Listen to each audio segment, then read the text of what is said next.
Oh yeah, totally. Oh, hello. You must be that DigiPen student Professor was telling me about. Well then, listen up, because I've got the perfect training video for you. You're learning how to use a ton of different software, so trying to learn any extra might be a bit overwhelming. So I'm going to try to give you a quick, bare-bones tutorial for using recording software. This is my first semester at DigiPen, and I used to stream on Twitch, so I've got some familiarity with recording software. I'll be going over the basics of recording with OBS, how to record a slideshow presentation with Microsoft PowerPoint, and why you might want to use either of these. First, let's go over OBS. OBSproject.com has this software and a helpful starter guide that goes more into detail about what I'm about to show you. You can go to the OBS project website to download it, or you can just do what I'm doing over there and Google OBS.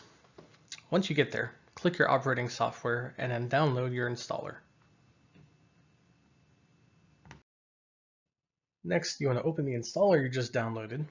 Click next a bunch of times until you have the stuff you want, and then launch OBS and you're ready to go. This top part of the OBS window is a preview of what you're recording. In the middle of the bottom half is the audio mixer, where you can adjust volumes of specific audio, or even mute. The most important part of using OBS is using sources. You can add various kinds of sources, but you'll most likely stick with using audio input capture to record your voice with a microphone, audio output capture to record sound from a speaker, or display capture to record everything on the monitor, game capture to record a full screen application, and window capture to capture everything in a single window.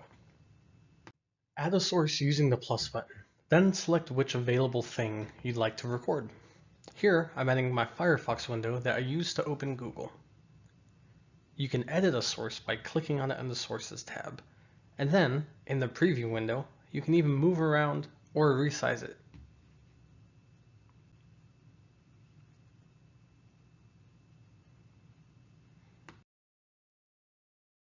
And yes, you can have multiple sources at once, but their order in the Source tab determines which one shows on top.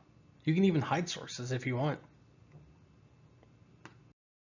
The Scenes tab is just left of the Sources tab, and a scene is a collection of sources, so you can easily switch between groups of sources that you want to record.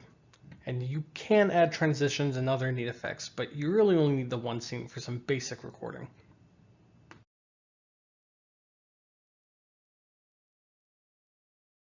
Next, let's learn some PowerPoint, which is what I use to make this very video.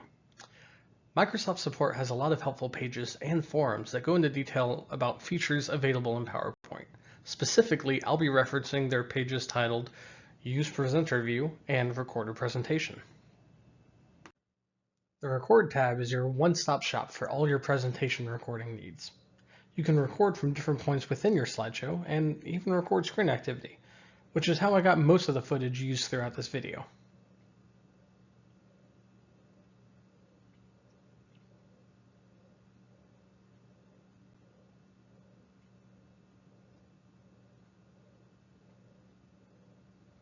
That's pretty neat. You can also use Cameo to record using a camera. Hi, Otherme.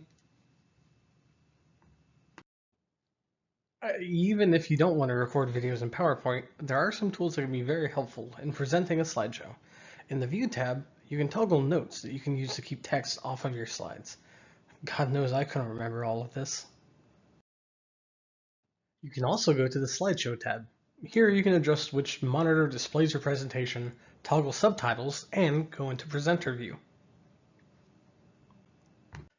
In Presenter View, you have even more tools. So start a slideshow and click the ellipsis menu and show Presenter View. You can toggle your camera, read your notes along your slideshow, preview an upcoming slide or animation, and you can even use a laser pointer. That's pretty cool.